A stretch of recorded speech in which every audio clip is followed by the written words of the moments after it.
2014년 6월 29일 마지막 주일 우리가 살펴볼 것은 앞에 기록이 되어 있는데 여러분 유인물 참조하시고요.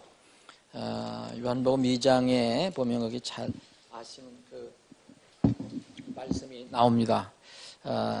예수님께서 공생에 사역하실 때 첫 번째 기적이라고 불리는 이 가나 혼인잔치집에 가셔서 이른바 첫 번째 기적을 베푸신 일에 관한 것입니다. 오늘 여기서 이제 예수님께서 이 육신의 어머니와 함께 그 혼인잔치 참석을 하시거든요. 근데 거기서 이제 예수님께서 그 마리아에게 육신의 어머니에게 부르는 호칭에 대해서 좀 살펴봅니다. 어떤 사람들은 예수님이 아들인데 어떻게 자기 어머니에게 여자애라고 부를 수 있냐? 이건 좀 무례하고 불경건한 어법이 아니냐? 이렇게 이야기하는 사람들이 있습니다. 제가 한번 요한복음 2장 3절 4절 읽어볼까요? 그들에게 포도즙이 떨어짐에 예수님의 어머니가 그분께 이르되 그들에게 포도즙이 없다 하니 예수님께서 그녀에게 이르시되 여자여 내가 당신과 무슨 상관이 있나이까? 내 때가 아직 이르지 아니하였나이다 하시거늘. 그래서 이 말씀을 가지고 어떻게 아들이 엄마한테 여자여 이렇게 부를 수 있느냐? 좀 맞지 않는 무례한 어법 아니냐? 이렇게 주장하는 사람들이 있습니다. 이 부분을 잠깐 살펴봅니다. 이것은 이 어법 문제뿐만 아니고 이렇게 담겨져 있는 뜻이 있어요. 그래서 여자, 여기 여자로 영어로 woman이라고 되어 있는 이 말이 그러면은 이 원래 이제 신약 성경이 쓰여져 있던 그 그리스말 헬라 말로는 뭐냐? 이 말은 꼭 여자로만 할 수 있는 게 아닙니다. 다른 방법으로도 번역을 할 수 있습니다. 그리스 말이나 히브리 말은 여러 가지 의미가 있는 게 또 영어도 마찬가지지만 그래서 여기서 이 구네라고 하는 그 여자로 번역된 것은 때로는 어떤 곳에는 와이프로도 번역됩니다. 아내로도 번역이 되는 단어예요. 근데 여기서는 여자라고 했습니다. 예수님께서 자기 육신의 모친에게 여자라고 부른 이런 호칭은 결론적으로 예수님께서 어머니를 무시하거나 멸시하는 용어로 쓰인 것이 아닙니다. 만약 이 시대에 여러분들이 어머니에게 여자여 그러면은 배은망덕하고 진짜 불효 막심한 사람 아닙니까? 맞아도 싸지요. 그런데 그 당시에는 그게 이렇게 무례하거나 이렇게 멸시하는 용어가 아닙니다. 오히려 어떤 학자들은 그 우먼이란 구원이라는 그런 명칭은 그 여자를 존경하는 의미도 들어있다 이렇게 얘기합니다. 그러나 어쨌든 영어로도 우먼이고 우리말로 여자애로다 번역할 수밖에 없는데 이 여인이라는 단어를 한번 살펴볼 필요가 있습니다. 예수님께서 당신의 육신의 어머니에게도 여자여라고 이렇게 부르셨는데 이 용어를 쓰신 것이 또 있습니다. 이게 수로보니게 여인 여러분도 아시죠? 가나안의 수로보니게 여인. 예수님께 간절하게 요청을 하는데 예수님께서 자칫 우리가 그 말씀을 잘못 이해하면 예수님께서 그 여인을 개처럼 취급하는 것처럼 느껴질 때가 있습니다. 마태복음 15장 보면 그 여인에게도 나중에 예수님께서 여자야 네 믿음이 참 크도다 이렇게 칭찬을 하시는 것으로 마무리를 하십니다. 그때도 여자라고 썼습니다. 근데 예수님께서 이제 십자가에서 공생애를 다 사역을 마치시고 이제 돌아가시 직전에 그 제자들이 다 도망갔어요. 도망갔는데 마지막으로는 또 누가 그래도 다시 나타났냐면 사랑하는 제자라고 하는 요한이 그 십자가 밑에 나타났습니다. 물론 그 어머니 마리아도 있었고요. 그럴 때 이 요한에게 사랑하는 제자에게 이제 자기 어머니를 부탁합니다. 자기 어머니를 부탁하고 또 이 여인 어머니에게 육신의 어머니에게 그 아들을, 그 요한을 보고 이젠 이 아들이, 요한이 당신의 아들 역할을 할 것이다. 아들을 보소서를 말을 하십니다. 요한복음 19장 26절에 보면 예수님께서 자기 어머니와 자기가 살았던 제자가 곁에 서 있는, 살았더니 아닌데 이게 뭐죠? 19장, 이게 미스프린트 같습니다. 이렇게 봐도 이렇게 미스가 나와요. 사랑하던, 살았더니 아니지. 왜 사랑이, 지금 고쳐주시기 바랍니다. 사랑하던.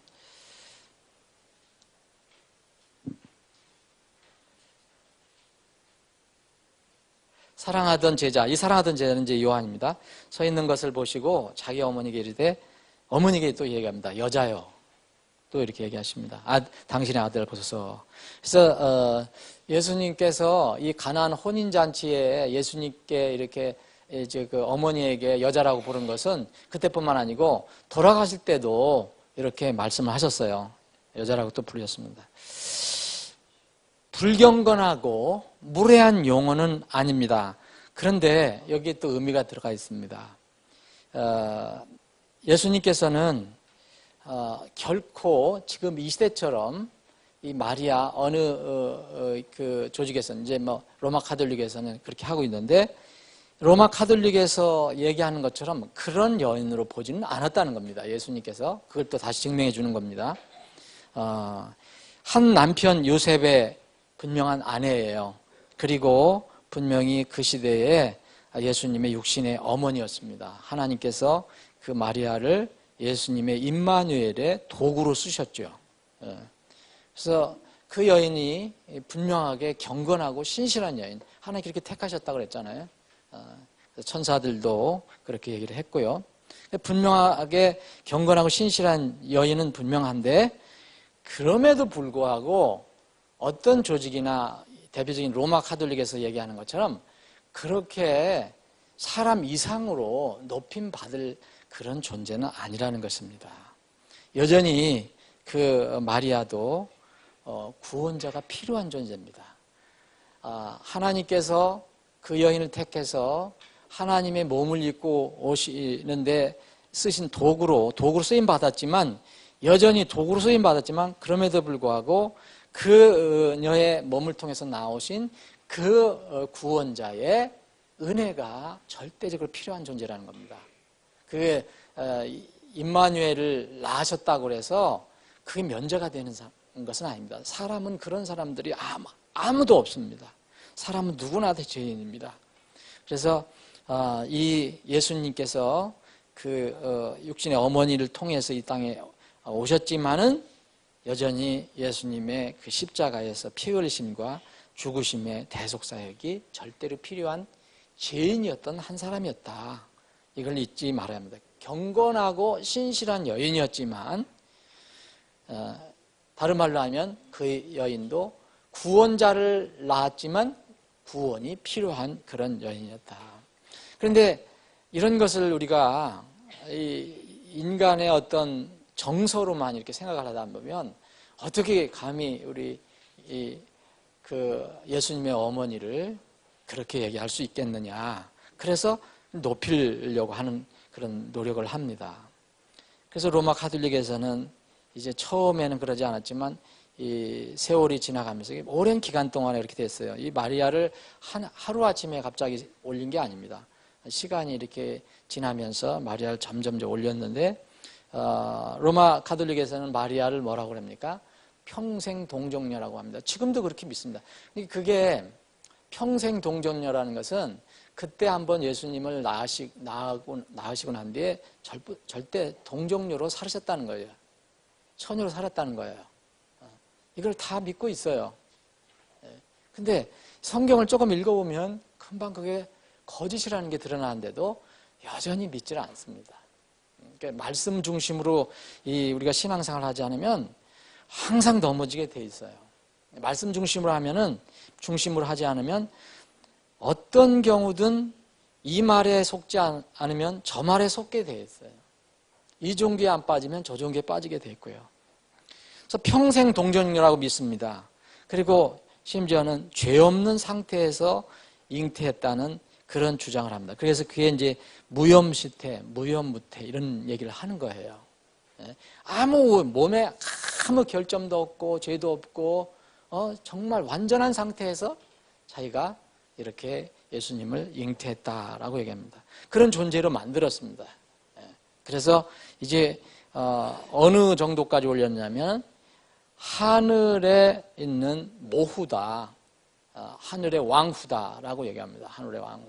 그러니까 이 모후라는 거는 여러분들 역사적으로 보면 모후를 누굴 얘기합니까? 왕의 그 어머니를 얘기하는데 그 왕 위에 있는 사람이라 그 왕 모후를 그렇게 얘기하잖아요.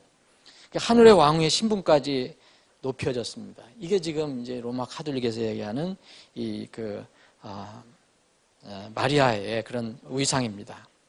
그런데 이게 절대로 이게 또 우연이 아니라는 거, 이게 역사적으로 갑자기 여기 이게 또 이렇게 마리아를 이렇게 저기 한 게 아니고, 여러분 성경 읽어보시면 이스라엘 백성들이 절대 하나님만 따르라. 너희들 거기 가나안 땅에 들어가면 거기 수많은 이기도들이 엄청난 이상한 신들을 많이 섬겼는데 너희들은 결코 그걸 따르지 말고 오직 늘 계시던 I am 여호와 하나님만 섬기라라고 이렇게 당부를 했는데, 거기 들어가서 이스라엘이 어떻게 됐습니까?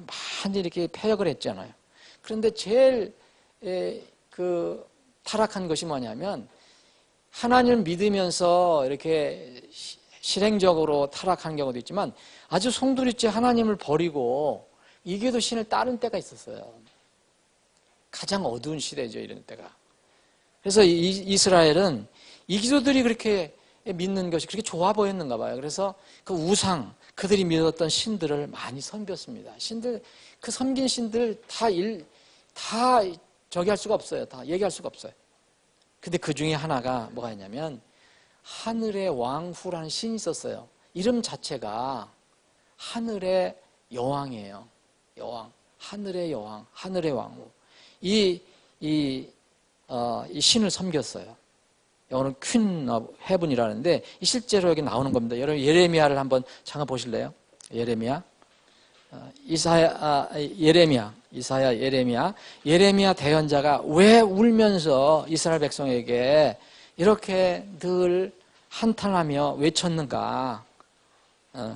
예레미야 7장 18절 보면 이 17절부터 읽을게요. 너는 그들이 유다의 도시들과 예루살렘의 거리들에서 무슨 짓을 하는지 보지 못하느냐? 심지어는 예루살렘 안에서도 변방도 아닌 예루살렘 안에서도 자녀들은 나무를 모으고 아버지들은 불을 피우며 여인들은 가루를 반죽해서 납작한 빵을 만들어 누구에게 바쳤습니까? 하늘의 여왕, The Queen of Heaven, 하늘의 여왕에게 바치고 다른 신들에게도 음료 헌물을 부음으로써 내 분노를 일으키느니라. 이게 하나님께서 이렇게 직접 말씀하신 겁니다. 이들이 섬겼던 많은 신들 중에 하나가 하늘의 여왕이라는 거예요. 신이 한두 개가 아니죠. 근데 하늘의 여왕이라는 게 이게 무슨 여신이에요, 여신. 남신이 아니고 여신. 이 하늘의 여왕이 이 예레미야에서는 곳곳에 나옵니다. 이게 이 타락할 때 극치를 이루어요.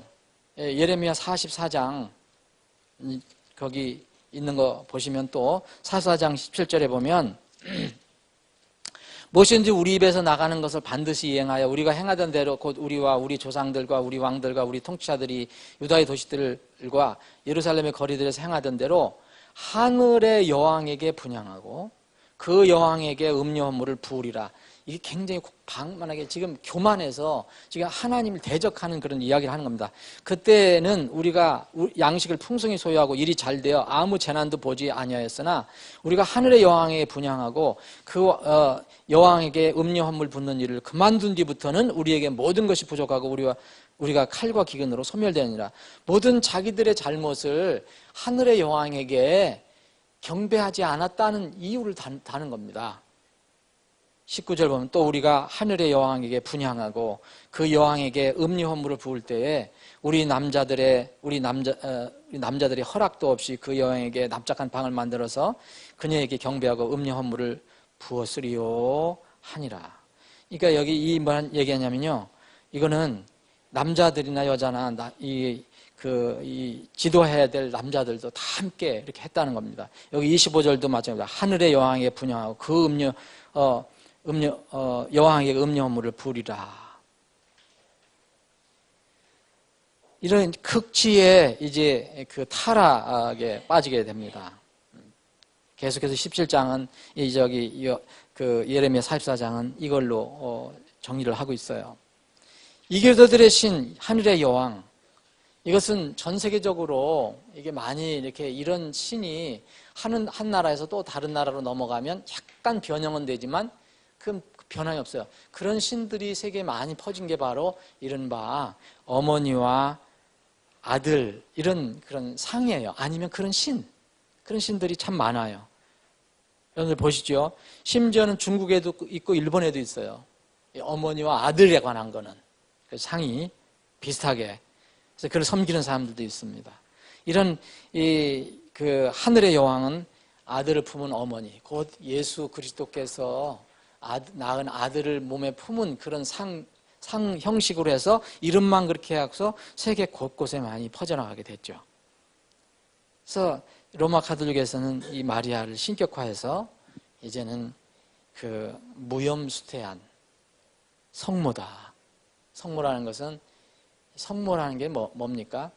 거룩한 어머니라는 얘기예요. 거룩한 어머니. 그리고 그들은 하나님이라고 부르지 않습니다. 하느님이라고 불러요. 그래서 하느님의 어머니. 하느님의 어머니. 모후. 이게 다 같은 겁니다.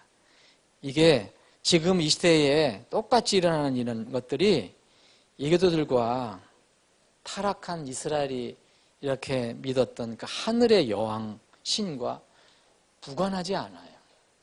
연결이 되어 있는 겁니다. 자, 그러면 제가 이걸 실제로 제가 따온 겁니다. 어느 카톨릭 신자가 쓴 글을 막 카톨릭을 선전하고 마리아를 막 높이는 그런 어떤 그 자료를 따온 건데 그 무염수태라는 말을 의미를 한번 생각해 보시면 성모님께서는 인간이면 누구나 가지고 태어나는 원죄에 물들지 않으셨다 해서 무염수태라 합니다. 그런 뜻입니다. 그러니까 이건 성경을 이제 마음대로 이렇게 바꾸는 거예요. 이제 마리아는 절대로 거룩한 사람이다. 절대로. 마리아는 죄가 없는 사람이다까지 이제 높이는 거예요. 중략하고요. 왜냐하면 예수님을 낳으실 분이 원죄에 물들면 안 되기 때문이지요. 그래서 하느님의 은총으로 원죄에 물들지 않게 되었다 해서 원죄 없이 잉태되신 모후, 거기서 나오죠. 그걸 똑같이 얘기합니다. 모르는 사람들이 있어요. 카톨릭에 다닌 사람이. 그러나 깊이 들어가 보면 이런 다 그렇게 내용을 가르치는 겁니다. 모후 혹은 원죄 없는 잉태라 불리고 카톨릭 교회에서는 이를 믿을 교리로 선포하지요. 중략. 성모님의 4대 교리 나오잖아요. 성모님의 4대 교리. 하느님의 어머니다 이거예요. 하느님의 어머니. 또 평생 동정녀. 원죄 없이 잉태되신 모후. 승모, 승천 교리. 이게 다 이들이 지금 4대 교리라고 얘기하는 거 아닙니까? 이 교리는 연관성이 있고 서로 연결되어 있어서 어느 하나라도 떨어질 수 없다고 합니다. 이게 어느 카톨릭 신자가 쓴 글이에요. 자, 이게 분명한 현실이잖아요.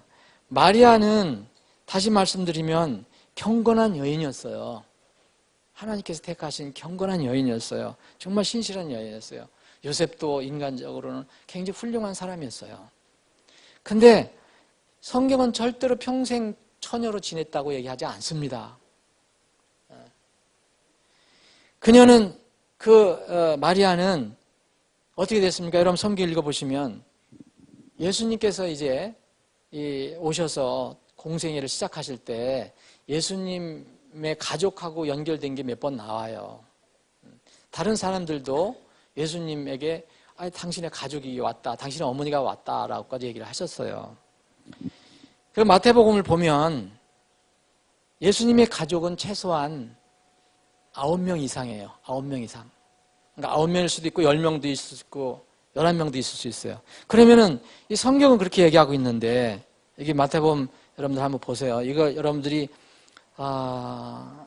누가 이렇게 얘기를 하시면 그 카톨릭 신자들이 혹시 이런 거 얘기하면 성경을 가지고 얘기하면 아마 그들 성경도 이거는 다 바꾸지 못했을 거예요.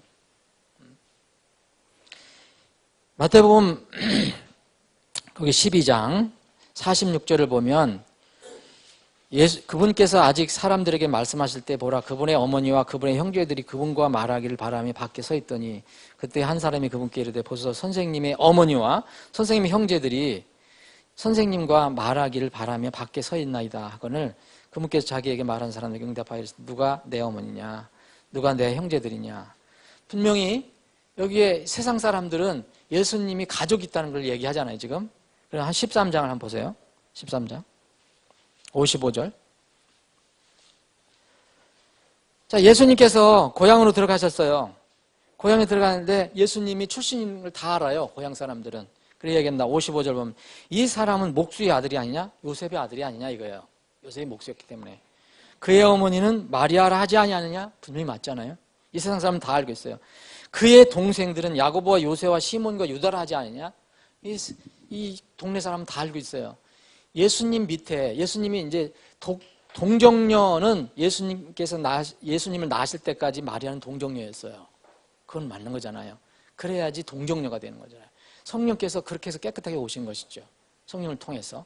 그리고 나서는 요셉하고 혼인을 한 거죠. 그 다음에 이제 그 동생들이 생겼어요. 실제로 자기가 낳은 자녀가 생긴 거예요. 보세요. 야고보, 요새, 시몬, 유다라 하지 않느냐. 이 동네 사람들이 잘 알고 있어요. 우리 그 예수님의 동생들이 최소한 4명이에요. 남자 동생들. 근데 그때 당시는 여자들이 이름을 잘 안 써요. 그리고 56절에 보면 그의 누이들은 다 우리와 함께 있지 않느냐? 그럼 누이라고 하지 않고 누이들이라고 그랬어요. 그럼 복수잖아요. 2명 이상이라는 거예요. 그럼 전부 예수님의 가족이 최소한 몇 명입니까? 9명이에요. 최소한. 예수님까지. 요셉, 마리아, 예수님 4명 동생, 남동생, 그리고 누이동생 2, 최소한 9명이에요. 근데 이런 게 분명히 성경에 있는데 어떻게 이렇게 마리아가 끝까지 동정녀고 원접싱 됐고 하늘의 왕후고 어떻게 성모 승천했다. 성모 승천한 것은 거룩한 하나님이기 때문에 승천했다는 거예요. 마리아 승천했다는 게 성경에 있습니까? 근데 이걸 그대로 믿고 있어요. 여전히. 참 안타까운 거죠. 그래서 이 로마 가톨릭은 사제나 이렇게 수녀가 되려면 뭐 해야 되죠? 결혼을 하면 안 됩니다. 그래서 이번에 프란치스코 교황이 이제 우리나라에 오는데 이제 그분이 뭔가를 이렇게 많이 개혁을 하려고 하는 것 같아요. 가톨릭을. 근데 개혁해서는 안 되죠. 다시 태어나야 되는데 그래서 그 중에 하나가 뭐냐면 이 신부 사제들이 불행한 얘기지만 사제들이 이렇게 어린아이들을 자꾸 손을 대는 거예요. 여러분 많이 들으셨죠? 네? 어린아이들 손대는 거 성적으로. 그래서 이게 전 세계적으로 흩어져 있는 거기 때문에 이걸 막아보겠다. 지난번에도 그 얘기를 했잖아요. 미국에서도 많이 일어나고 다른 유럽에서도 많이 일어나고 이걸 고쳐야 되겠다. 그러면서 문제가 있냐면 가톨릭은 반드시 독신으로 사제가 꼭 독신으로 있어야 된다는 것은 아닐 수도 있다. 뭐 이렇게 얘기를 했어요. 그래서 어쨌든 간에 이 가톨릭은 지금 그 가장 큰 어떤 교리가 뭐냐면 사도 베드로가 교황 일대 교황이에요. 이건 무너지면 교황 다 무너지는 거거든요. 사도 베드로를 강제로 독신으로 만든 거예요. 그죠? 강제로 독신으로 만들었어요. 근데 성경은 사도 베드로는 독신이 아니에요. 여러분들 아시죠? 얼마든지 성경 찾아올 수 있으시잖아요. 베드로는 정확하게 결혼을 했습니다. 성경이 얘기하고 있습니다. 결혼해서 아내까지 있었어요. 그리고 베드로가 사역을 했잖아요. 예수님이 이제 명령하셔서 이제 사역을 하게 했잖아요. 지금 같은 목회자죠. 일단 당시는 사도였지만. 그래서 바울 사도가 이 베드로가 이렇게 사역한 걸 또 알고 있었어요. 근데 이 바울 사도는 웬일인지 이제 나중에 혼자 하게 되죠. 사역을 혼자 하게 됩니다. 아마 그 아내가 저는 사별했다고 믿는데 성경은 밝혀놓고 있지는 않아요. 바울 사도가 처음부터 끝까지 이 총각으로 있었다. 그건 좀 어려운 얘기예요. 그러면 바울 사도가 결혼에 대해서 카운슬을 할 수가 없어요. 너무 리얼하게 카운슬을 했어요. 그래서 성경은 그걸 얘기하지 않습니다. 다만 하나님께서 그를 부르셨을 때 그가 사역을 할 때 먼 일로 인해서 혼자 됐었을 때였어요. 그런 사실이죠. 그리고 어쨌든 이 바울이 뭐라 하냐면 내가 베드로처럼 다른 사도들처럼 아내 데리고 다닐 권리가 없어서 나 안 데리고 다니는 줄 아냐? 이렇게 얘기를 한 적이 있어요. 그러면 베드로의 입을 통해서 이 바울 사도가 결혼했다는 게 그대로 드러납니다. 여러분 고린도전서 9장 5절을 보시면 바울 사도가 이 전임 사역자는 정말 거기에 전념을 해야지 세상 일에 빠지면 안 된다. 이걸 강조하면서 이 9장 4절에 보면 우리에게 먹고 마실 권리가 없느냐? 우리에게 다른 사도들이나 주의 형제들이나 게바와 같이, 게바가 누구죠? 베드로입니다. 게바와 같이 자매 곧 아내를 데리고 다닐 권리가 없느냐? 바나바하고 이 바울 사도는 같이 다녔어요. 이때 같이 다녔어요. 나와 바나바만 일하지 아니할 권리가 없느냐? 누가 자기 비용을 내고 일을 하냐? 이렇게 얘기했어요. 그때 힌트가 뭐냐면 게바가 자기 아내, 자기 자매를 데리고 다녔다는 거예요. 그럼 여러분 성경은 분명하잖아요. 예? 그리고 마태복음 8장에 보면 예수님께서 바로 사역을 시작할 때 그 중에 하나가 이 베드로의 장모의 열병을 고쳐주시는 일이에요. 근데 여기 킹제임 성경은 말씀드렸죠? 킹제임 성경은 이걸 장모로 번역을 하지 않아요. 이걸 장모로 번역하면 카톨릭에서 어떻게 또 얘기할 수 있는지 아세요? 네? 여기 보면 이 마태복음 8장에 예수님께서 베드로의 집에 들어가사 그의 아내의 어머니가 열병으로 앓아누운 것을 보시고 그녀의 손에 손을 대시니 열병이 그녀에게서 떠나고 그녀가 일어나 그들을 섬기더라. 이것을 그의 장모가 열병으로 앓아 이렇게 해도 문제는 없어요. 근데 장모는요 법적으로도 실제로 아닌 법적으로 장모를 둘 수도 있다는 거죠. 근데 여기는 성경은 뭐라고 합니까? 정확하게 그의 아내의 어머니. 그럼 이건 정확한 거잖아요. 이건 누가 얘기하면 무슨 법적인 장모, 무슨 시어머니 이게 아니라는 거예요. 그의 아내의 어머니예요. 그럼 그의 아내예요. 누구예요? 베드로예요. 근데 이거를 보여줘도 가톨릭은 안 믿어요. 안 믿는 데는 재주가 없어요. 방법이 없어요. 기도할 수밖에 없죠. 그래서 이 복음 사역을 할 때 분명히 데리고 다녔다고 얘기하고 아내가 있었고 그 장모가 있었다는 걸 얘기하잖아요. 그런데 여전히 그렇게 얘기하잖아요. 평생 동정녀였다. 하늘의 왕후였다. 정말 그래서 너무 경건하고 거룩해서 승천을 했다. 우리도 이 마리아를 존경해야 됩니다. 신실한 그런 자매였고 예수님의 어떤 육신의 어머니 존경해야 됩니다. 그런데 이걸 더 높여서는 안 돼요.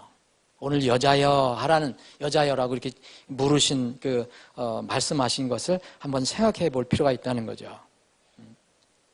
우리는 지금 예수님께만 기도해야 됩니다. 그렇죠? 예수님 통해서만 아버지께 갈 수 있어요. 근데 카톨릭은 더 발전이 됐어요. 예수님은 너무 엄격하다. 예수님께 기도하기도 하고 다른 마리아를 통해서도 기도하지만 예수님께는 너무 엄격해서 예수님께서 안 들어주실 때는 자비로우신 마리아에게 기도를 하면 아버지는 들어주신다 이렇게 가르쳐줘요. 카톨릭은 그래서 예수님의 이름도 기도하고 마리아 이름도 기도합니다.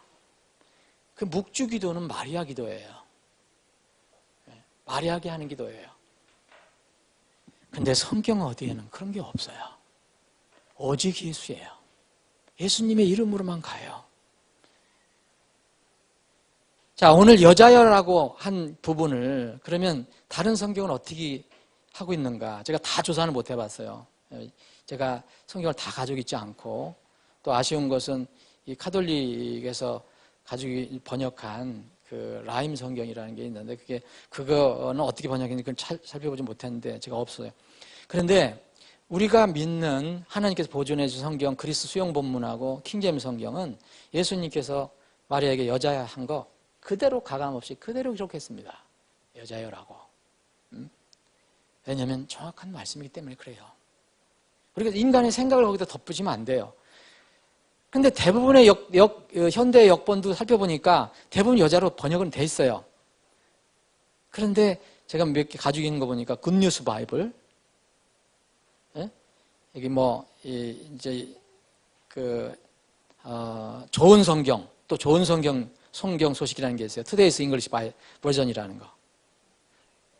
이런 것들, 리빙 바이블, 이런 것들은 모두 여자를 빼버렸어요. 여자를 없애버렸어요. 그리고 지금 가장 인기가 있다고 하는 신국제역, NIV. 여기는 여자라는 말이 좀 무례하게 이렇게 들려서 있는지 뭘 덧붙였느냐면 성경에 없는 거예요. dear라는 말을 붙였어요. 사랑하는 여자요, 친애하는 여자요, 이렇게. dear woman. 우리말 표준 새번역 개정판은 어떻게 되어 있느냐면 여자여를 이렇게 해놨어요. 해놓고 거기다가 각주를 달았어요. 어떻게 달았냐면 어머니, 여자여 하고 거기 표시를 해놓고 어머니는 나와 무슨 상관이 있습니까? 로 번역할 수 있다. 이렇게 했어요. 그럼 여러분 어떤 것을 더 따지겠습니까? 교묘하게 그걸 따지게 되죠. 그걸 취하게 되죠. 그래서 각주를 달아놓아서 여자를 어머니로 바꿔 읽을 수 있게 된 겁니다. 어머니. 결론적으로 말씀을 정리를 해보면 여기서 예수님께서 이 마리아에게 여자야라고 이렇게 부르신 것은 절대 불경건하고 무례한 어법이 아닙니다.